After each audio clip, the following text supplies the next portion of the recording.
welcome to the Under the Rim podcast. I'm Nick, and I'm here in the studio with George. Hello. And Panache on the phone. Hello. So, this is the basketball podcast where three English guys talk about the America's favourite sport, I guess. Well, America's one favourite sport, one of many favourite sports. So, let's go straight into it. So why do you guys like basketball? In England, we've got so many, we've got mainly football and cricket and rugby, really, but not many people really like basketball. Yeah, I feel like it's just different. Like the whole culture and how people look at basketball in America is completely different to the way we look at basketball over here. Like they have a lot more... I'd say a lot better interviews with players. You get to know the players better than you would over here. They have a lot more open access towards the press. I like the commentary. I like the game in general, and it's just a lot of fun to watch. It's very fast paced. Yeah, that's true. How about yourself, Panache? Right, for me, it was two things really. Yeah, it was 2K career mode, my career. Yeah. I started, if you know the OG Chris Smoove. Yeah. His my careers were like, I don't know, just like the story tale. Because obviously, going from FIFA career mode to 2K my career is completely different. I just enjoyed that kind of career mode. So then I started watching on BT. And that's when I think that was like the first full season I watched from beginning to end and playoffs. I think that was Miami against Spurs. Yeah. Where Spurs won and Kawhi got MVP. Yeah. Oh yeah, 2014. Yeah.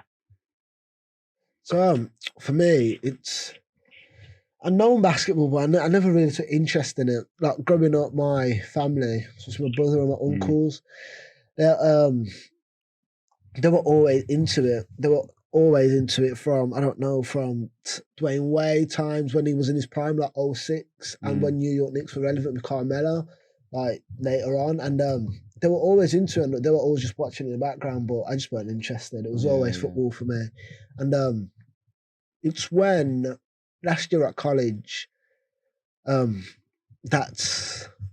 started really taking interest in, especially it was 2015 Golden State's first championship, and the new era kind of thing.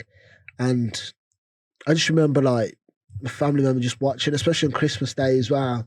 And then I came to uni, and because at uni we were up late anyway, just doing that nonsense really. They're not doing anything worthwhile, so just put it on in the background, and you get into it. What I like most about it, what really, really grew my interest was like the media aspect. The coverage of the game is so good. It's not.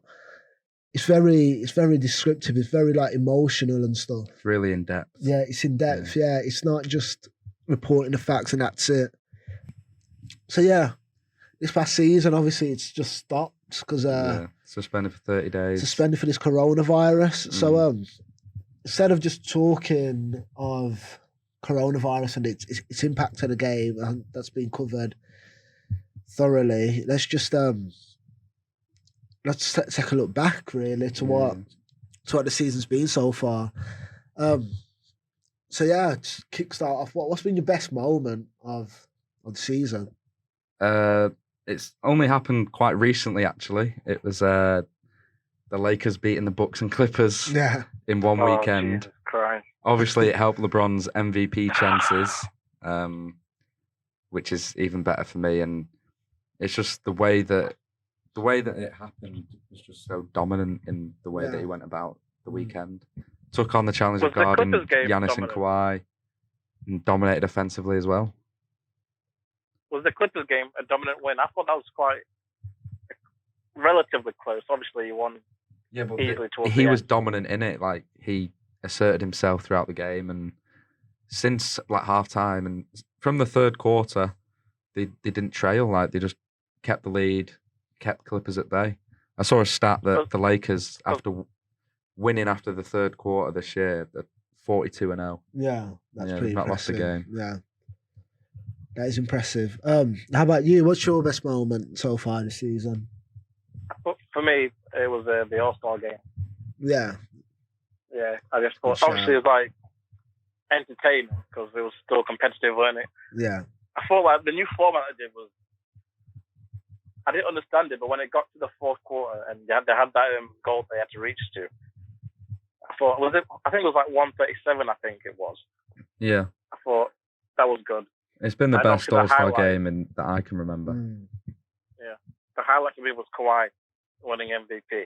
Yeah. I thought when he first came out hitting all those threes in the beginning. Kawhi's And then back dangerous and like forth. that. He can when he gets going, he's hard to stop. I reckon he's hard to stop anyway. Yeah. He's one of them players that whether even if he's having like you'll be watching a game. Fair, he hasn't got the finesse. Not even necessarily the finesse. He hasn't got the round game as like someone like LeBron or whatever will have. But in terms of getting points on the board and playing good defense, Yeah, he like can do that. yeah, sometimes you can be watching the game and you'll be like, he's having an average game here. But and then you look at his box score, he's dropped 30 points, like 5 or 6 rebounds. Yeah, he's just he's elite. Yeah. And he's just one What of I those don't get about players. Kawhi though is it came in as like a defensive guy, didn't he? Yeah. And that's all like that's why he earned his money on the defensive side. And then from out of nowhere, he's become one of the best defensive players and one of the best, if not according to some. Yeah, Also known as his Mark improvement on like the offensive end is a bit. It's a bit like It's Jimmy a bit Butler, mad. but obviously a lot higher. It's a bit like Those what? two are the ones that have done it recently. It's a bit like what, Panache? A bit like Jimmy Butler, the way Jimmy Butler came in was just a defensive guy. Yeah, Paul George And is then another he one as leads well. the team in scoring and offense as well. Yeah, PG. Paul George is another one as well. Definitely, that's in that same mold. But yeah, my best moment of the season so far. You say same as me. I was tempted to say the same as you with that weekend games, but for me, it wouldn't be the best because it's not that I expected it, but I just had a feeling it would happen, and that was the same with the All-Star game as well.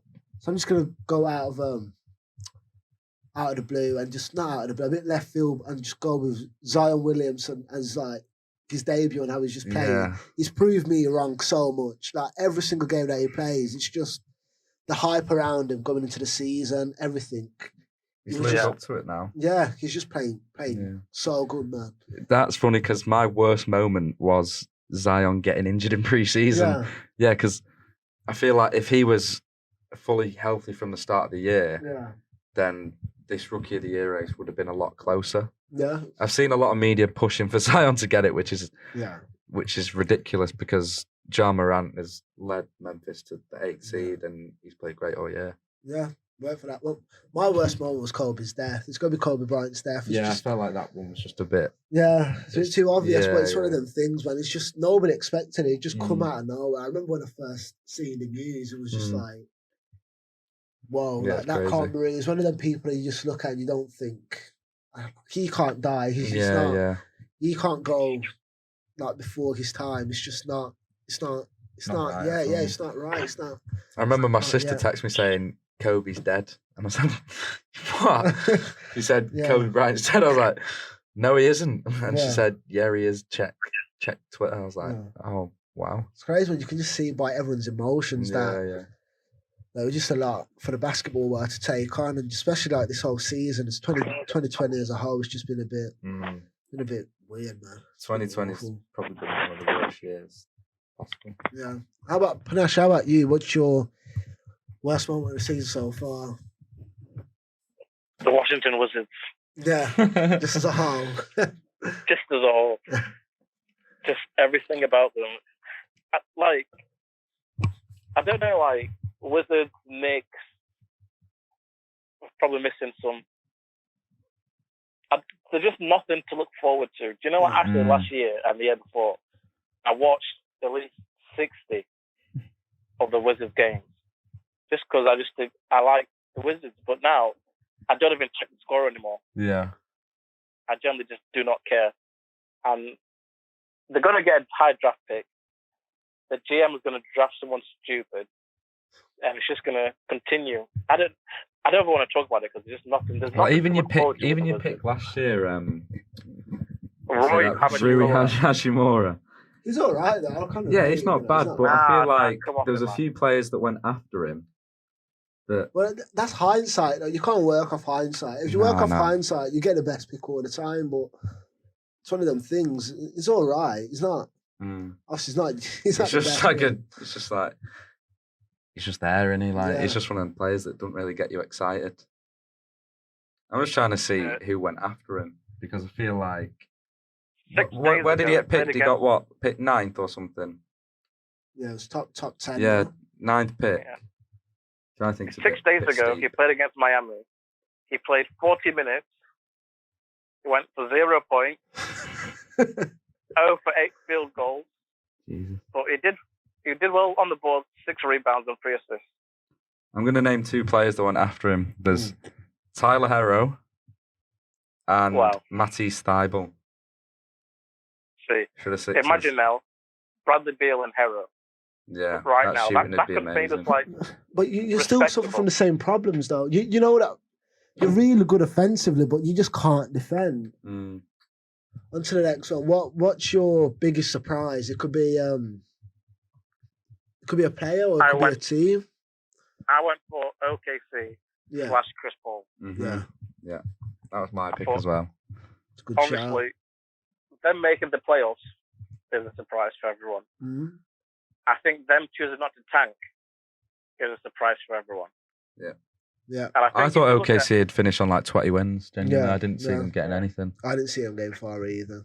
I don't think anybody Especially did. if you think, like, when you first started watching basketball, George, they had Harden, Durant, and Westbrook. That's 3 MVPs, and they're all gone now. It'll be easy for like OKC and things to just be tanking and just be giving up. But the fact that they're competitive, I think they're 5th right now, aren't they? 5th or 4th. Yeah, 5th. Yeah. And for CP3, you know me, I hate it. I don't hate it, but I thought it was past it. Yeah. I thought after like the whole not working out in Houston, I thought it's not going to work out for him at all. But he's an all-star, and he's shown his leadership this season. Yeah. Going for the to add? Well, I thought it was finished. Not last season. I think it was the season before, where Houston took the Warriors to 7 in the Western Conference Finals. Yeah. And Chris Paul got injured in Game 5, and Houston won Game 5, so they're 3-2 up in the series. Obviously, Paul was injured for Game 6 and Game 7 with his hamstring. I think after that season, I thought he was a bit finished.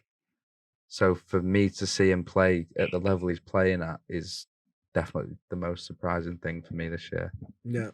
I went with Toronto, the Raptors. After losing Kawhi. Yeah, after losing Kawhi, and they're on a better pace they're on a pace to win more games than they did last year with Kawhi. That's crazy. It's just Nick Nurse, for me, my opinion. Right now, he's the best coach in the league. Yeah, he's one of. I think he's one of. I wouldn't say he's the best. I honestly, I think he's the best. Just watching their playoff run last year, that war for Giannis. Nobody had done that before. He done that. Now every team does it against him. Something as basic as a boxing one against Curry Warriors. It just works. Everything he does just works. He's getting players from the G League who are nothing. Like most of them are undrafted, and they're just coming to the team and they're doing bits, man. They're good, and it's I can't. People do need to take more notice on how good of a coach he is. Yeah. Toronto, and this year, if they ended up in the finals again, I wouldn't be surprised. I think Celtics beat them. I wouldn't say they get to 5. I'd see. I think Kawhi had a massive impact on defending Giannis last year and the Wall as well. But I think if Toronto got to the finals, I would be very, very surprised. Really? Yeah, I think it'd be Bucks or Celtics. I wouldn't. I can't put anything past Nick Nurse and what he can do with it, with the team, with the lineups. The players can just pick out of nowhere and just make them into. This guy, he's a winner, man. Everywhere he's gone, countries that he's managing so many different countries, and he's come out with the championship in that country. But so that's my surprise team. in terms of a player, it's Luka Doncic. We knew what. Surprised. I'm surprised, man. I'm not. Yeah. We all knew he was obviously he Yeah, was all world talent last year and whatever, and before that as well. But he's averaging 29, 9, and 9. Before he got injured, he was in an MVP conversation. Yeah. At 20, 21. Yeah, in his second year in the league, and because it's not hyperbole for me to say this guy's a top 10 player in the league. Everyone agrees. Yeah, he is everyone. easy, Yeah, he's 21. I don't think LeBron was this good. I don't think Kobe was this good in their second year. LeBron definitely was. I don't think so. I think so. Not 29, 9, and 9. Yeah, but what helps Luka is the fact that he's playing in a more offensive league now. But in 2003, like the way that the era LeBron came into and the era that Kobe came into was the way that teams defended and the way that teams styled their play offensively was completely different. Now it's the pace and space era, 3 points flying everywhere. If LeBron was imagine LeBron as in his second season, he'd be doing what Giannis is doing now in his 7th. I disagree. Easily. I disagree. Easily. You saw that video I sent you before. That wasn't his second season. That was 2009. That was his 6th season. Yeah, but his athleticism in the pace and space league in his second season, he'd be able to average, I think, 38 and 8. No, Definitely. No way. Genuinely. No way. He'd be better than No Luka. way. No way. But I just think LeBron in this era at 21 would average 30. Oh my God. If he had Get 4 off this shooters dick, around man. him, Come on. he'd average Nah. 30. Come on. Easy. No. Do you He think said Luka's at 38 this and stage 8. is a better player than LeBron? 100%. No. I do, 100%. He's a better offensively talented player, but LeBron was better defensively. Okay, I'll give you that. You've got to look at both No one sides of the cares floor. about defense. I'll give you 2020. that. People do care about defense, Panache. No. Not MVP voters. Yes, they do. Listen, yeah, I need to finish about Luka, yeah. Go on. What he's doing, only Oscar Robertson, yeah, has averaged these numbers before turning 23 years old. If I was to narrow it down to 21, it'd just be It's just him. It's just him, because he was doing it technically when he was 20, because he's only turned 21 recently, but obviously when the season ends, he'll be 21. So before he's turned 23, only Oscar Robertson's done it, and he's done it twice. Yeah. But Luka Doncic, yeah, what makes me so... The team amazed around at him, what though, he is amazing as well. It's not. He's got man. I don't think Kristaps, he is. Seth Curry. Those two players have been on an absolute tear this year as well. We've got one of the best benches in the league. And for me, they haven't, because Kristaps Porzingis, apart from the past month, that's when he's turned up. Yeah. He wasn't on though. anything. He's been solid. I don't think he was. He was on 20 points a game, something like that. You weren't. You acting like that's nothing. But it's not That's a lot. solid. It's not a lot. You Solid can't. for a you number can't- two option. Okay, fair enough. It's good, but a lot of it is Luka creating them opportunities for him, or if it's a pick and pop, pick and roll. Yeah, I And then agree with obviously he's amazing. Or he's another all-world talent. That's where he's coming into his own now. But a lot of their credit for where they are, it's Luka. For example, when Luka went down injured, what happened? They were a lottery team. They were on a lottery team pace, bro. Okay. Then when he got injured, they were like 4th in the West. He come back the 7th, and they've been 7th since, because everyone else pulled away. But he runs their offense. The fact that he's not athletic, that's another thing that But you got to look at it in surprises a me. negative way, like the same as he was the same before. The comparison between Alexander Arnold, like his offense only just makes up for his defense, because he lets a lot of points go on the defensive end. Yeah. You got to look at it that way, like. But Players want to switch onto him and blow past him and go to the rim. I wouldn't say that's unfair. I agree. He's not a great defender, but he's certainly not the worst defender, just because of his size and stuff. Yeah, For example, worst, but he could be quicker on his feet, but he's not. He's not.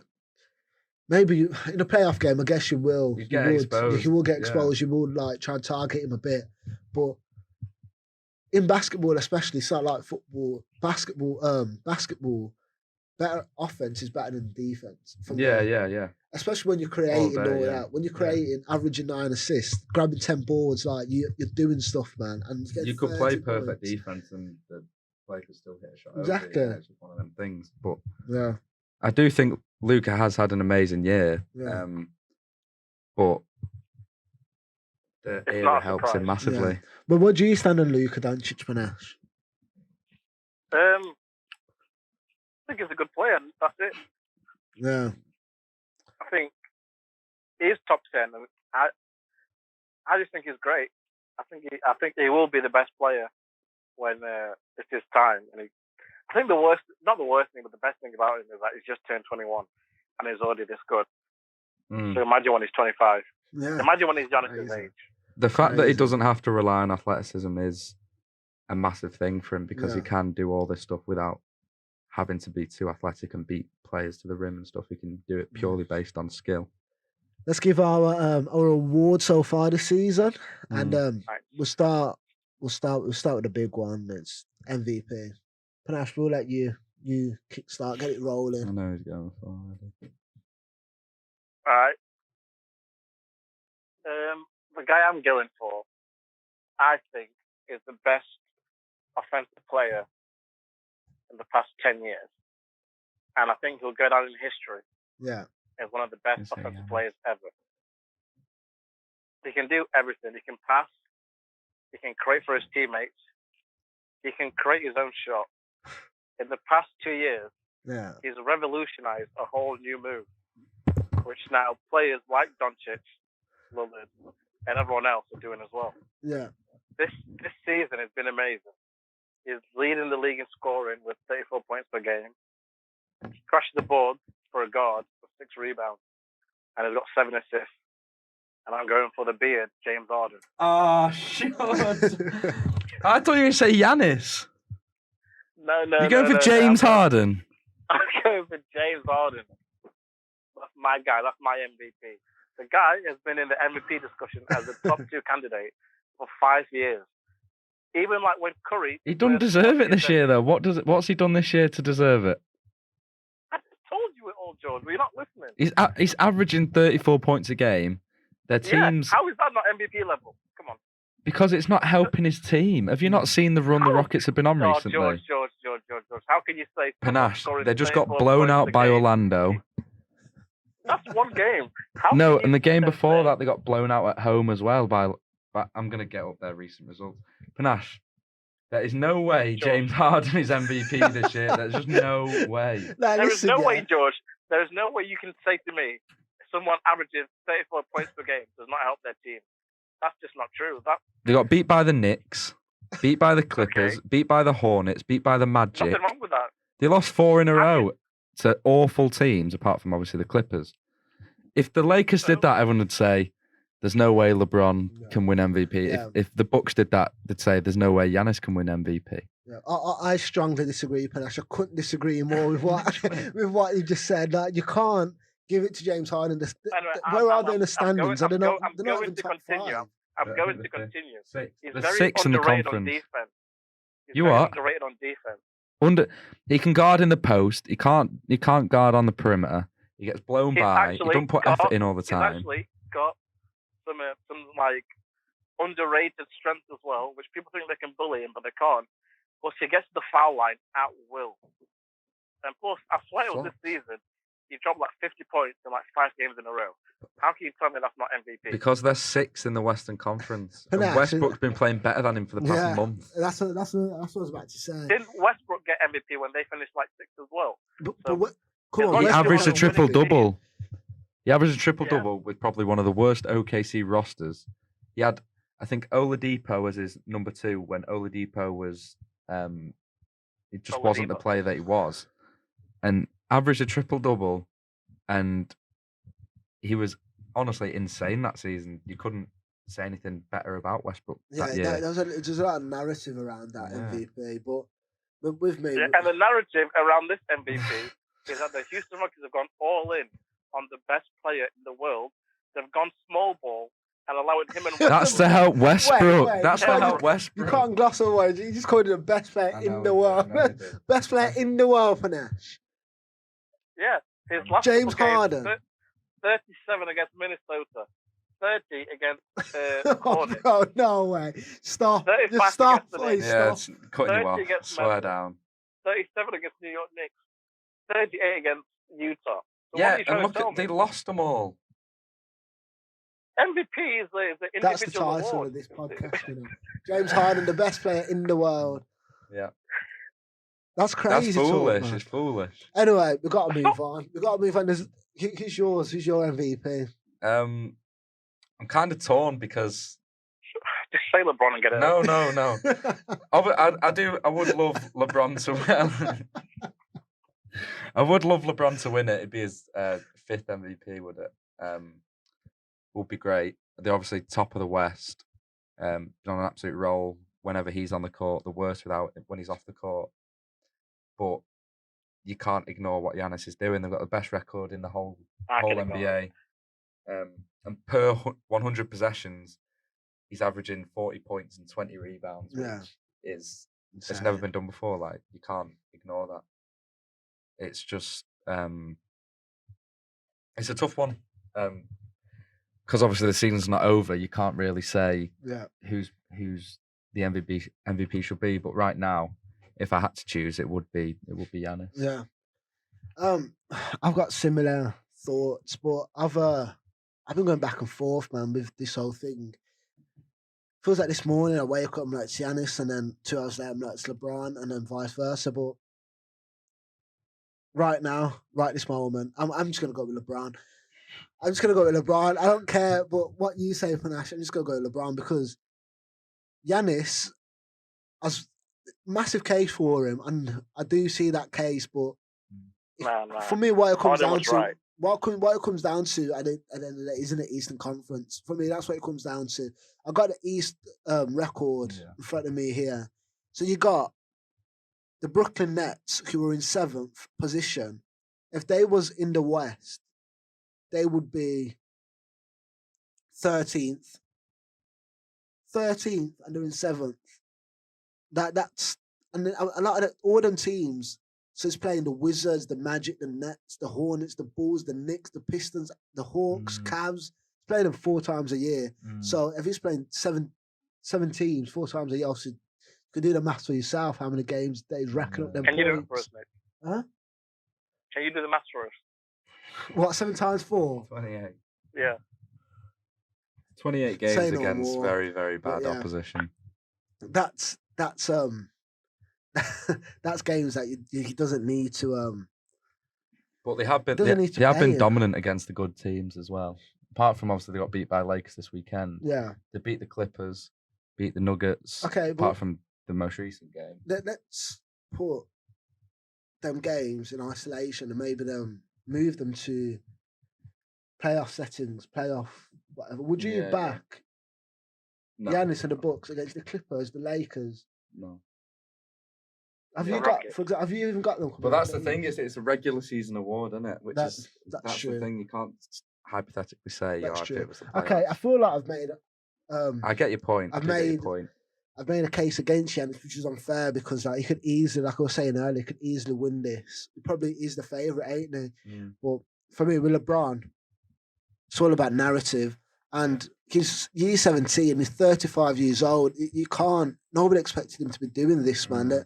The stats are... Everyone said he couldn't do it in the West. Exactly. Yeah. He couldn't do it in the West. He's top of the West, comfortably top of the West. The weekend just gone, which strengthened his argument a lot.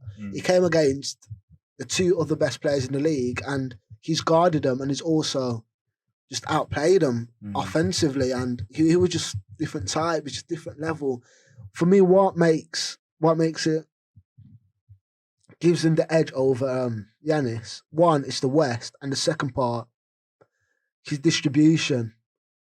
Like I say, man, it can go either way. LeBron or Giannis. It's not James Harden. That's for sure. James Harden is averaging almost 10 more points than LeBron James. But James Harden is not averaging as much assists. The empty points, though, it's just he's not averaging. LeBron is George. No points are empty. They are when you're 6th in your conference. Every single point is valuable. You're 6th in your conference, then it's just empty points. Like, the numbers you're putting up aren't helping your team if you're 6th in your conference. And you can't even say he has a bad team because he doesn't. He's got Westbrook. He's got PJ Tucker at centre. Yeah, but that's to make them. That's for them to expand their game. That's why they've made that decision so he can get more points. So he can be MVP. It's not going to work, Move man. on, It's I'm not. not listening to this guy anymore. Quick side note: we put LeBron and Lakers Mount Rushmore. No. I'm not getting into this. I said it irrationally the other day. Yeah. He'd have to Okay, win. so He'd you have to win at admit you least were 2 wrong. titles at LA to be on Yeah. the Mount Rushmore. Yeah. All right, just to clarify for the listeners, the other day, George Bradshaw said, obviously, LeBron will be on the Mount Rushmore of the Lakers. Yeah. That's. But you can. Obvious. But my thought process behind it was in terms of how good you are as a player, not what you've done for the Lakers, if that makes sense. Yeah. Whereas it should be what you've done for the Lakers. Obviously, Yeah. it'd be Kobe, Jerry West, Shaq. Yeah. I think you could say, like, Because Wilt Chamberlain football. is. I don't think Wilt did that much for the Lakers, though. Done better than LeBron. Yeah. If you won a title, Yeah. so yeah, there's just too many players. There's I'd have still a long way to go look for back them. at it when obviously LeBron does leave the Lakers. So we're back. Little Yeah. break. Needed break after that discussion about Yeah. James Harden being MVP. No, being the best player in the Oh, world. yeah, let's not sorry. forget. So yeah. he is. So Rookie of the year. yeah, rookie of the year. That's where we are. So probably don't need to spend too much time on this. It's very obvious. So I'm Ja Morant. Ja Morant. Panache. Don't even bother saying Zion. Don't. All right, on my notebook, I've got Zion. Zion. Has he Yeah. played enough, bro? I don't care. It's my choice. If it was up to me, who would I give Rookie of the Year to? I'll give it to Zion. Why? Why is Because that? I think in the games he's played, he's been the best Rookie of the Year of his class. I would say he's the best rookie. And I think, I don't know if there's like a limit to how many games you have to play. If he played all the games to the end of the season, I think that'll qualify him in the discussion. And I'll pick him over Ja Morant. He missed 2 months. He missed like 30 And I think games. The most I he think can that's more play. impressive. Huh? I think it's more impressive. Well, as a player, isolation-wise, within just him versus Ja Morant. To be fair, when the season began, I was a bit like you, Nick. I was a bit of like the hype was too much around Zion. Yeah. But he's proven that the hype was real. And I think the fact that he did miss 2 months and he still had the impact, and it's instant as well. Like from the very first tip-off he played, he's like been the best player on that team. But Ja Morant is a reasonable pick. I would go with Zion. Look, don't get me wrong. Zion obviously has been amazing. He's averaging 24 points, which for a rookie's pretty mad. 7 rebounds. But Ja Morant's averaging 18, 7 assists. He's led Memphis to the 8th seed, which they're currently in. He's got wins over big teams. Lakers is one of them. Zion's not beat the Lakers in the 2 games he's played against them. It's just one of those things where Ja Morant's just more qualified to win Rookie of the Year. Yeah, to an extent, it reminds me of a few years ago with Embiid and is it Malcolm Brogdon?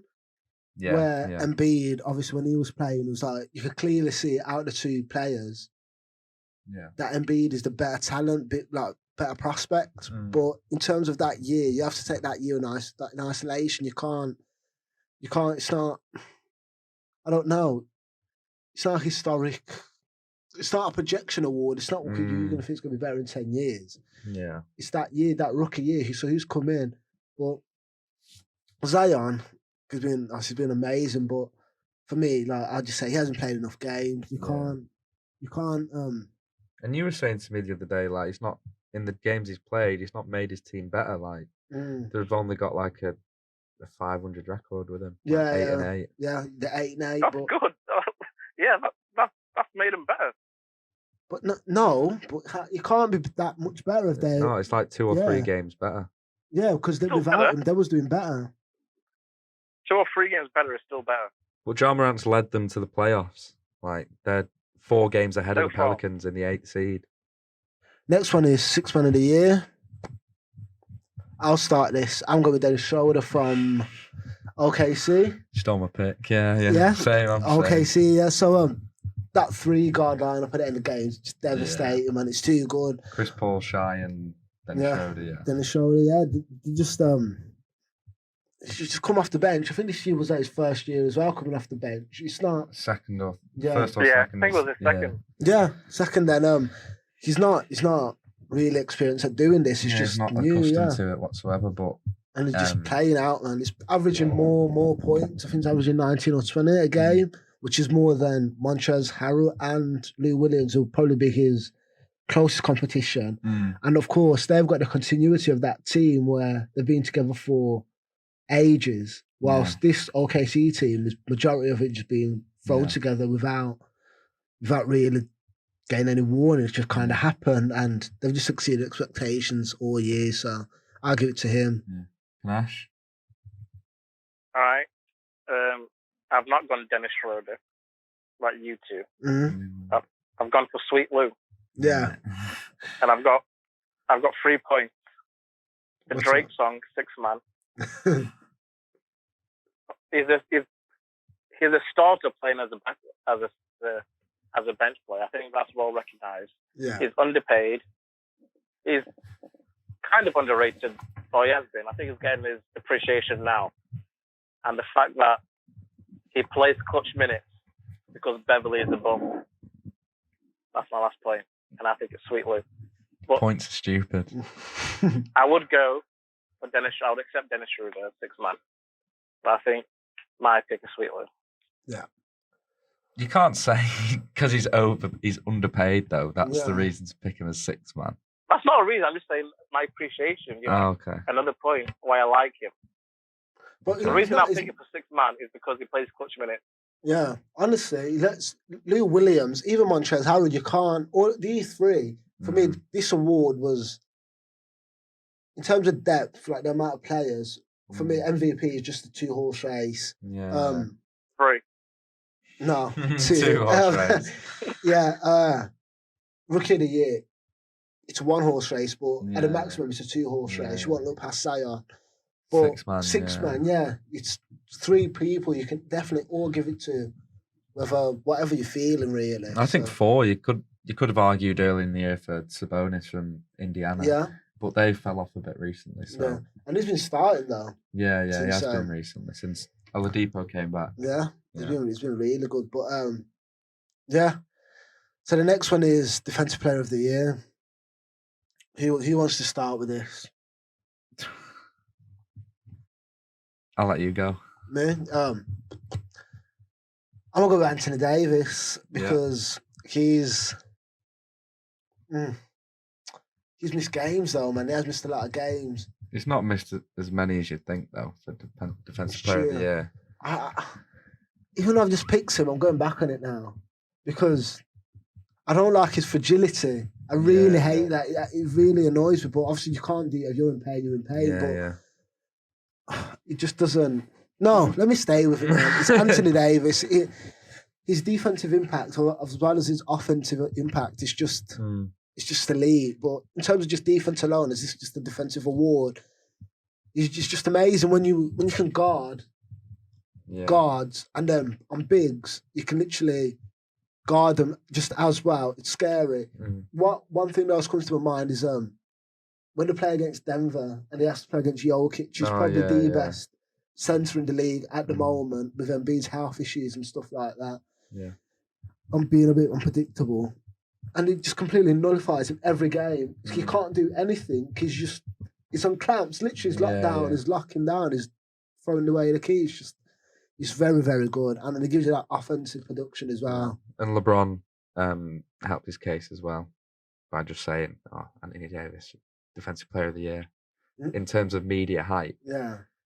I think Anthony Davis will win it, but in my opinion, I don't think this year there's been a standout defensive player, if that makes sense. I could say Giannis though. You could, yeah, but in terms of standout, it's not. I've not really thought of Defensive Player of the Year and gone, oh yeah, definitely know who I want to pick. Whereas with my 3 previous picks, with MVP, 6 man, and Rookie of the Year, you know who you're thinking of. Whereas this year, no one's really sprung to mind. Like last year, there was Rudy Gobert. Year before that, Draymond Green. Year before that, Kawhi Leonard. This year, no one really springs to mind. Yeah, that's true. So you're AD as well, yeah? Yeah, I'd probably go. If I had to pick someone, it probably would be AD. No. How about yourself, Ash? the guy I've gone for is underrated. He's disrespected, and it's about time I get his credit. I'm going for Patrick Beverley. Oh, Patrick Beverley, yeah. But this... Panache, like Westbrook said, all he does is run around the court doing nothing. I'm kidding. Oh, thank God. I've gone for Ben Simmons. Well, before the injury. Now I agree with AD, but I would say Ben Simmons. But the injury. Yeah, that's obviously good. put that Shout, yeah. That's a very good pick. Yeah. But I think before the injury, I would have said him.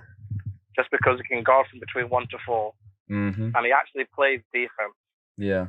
I've seen a lot of people saying on, like Sixers fans saying on Twitter as well, like how much of an improvement he's made. If he's not made an improvement offensively, but the improvement he has made is on the defensive end. Well, one thing about Ben Simmons that I remember, especially him defensively, is when they played the Lakers and at Philadelphia, where he didn't have Embiid. Embiid was injured, and so he didn't have his crime partner really, and he was guarding LeBron. Done a proper good job on him. The best show I've probably seen all season. And then he'll switch onto the bigs, whether it's McGee, Howard, or whatever, and they can't move him. Yeah, so it's got bricks in his back pockets, man. They can't. He's just standing still, and yeah, he's got the physical attributes to be the best defensive player in the league for years to come. Easily. That's it for Under the Rim, and you guys can expect this podcast every fortnight, so every 2 weeks, once every 2 weeks. And let us know if there's news that we missed out that we should talk about in the next episode. Maybe a segment we should add.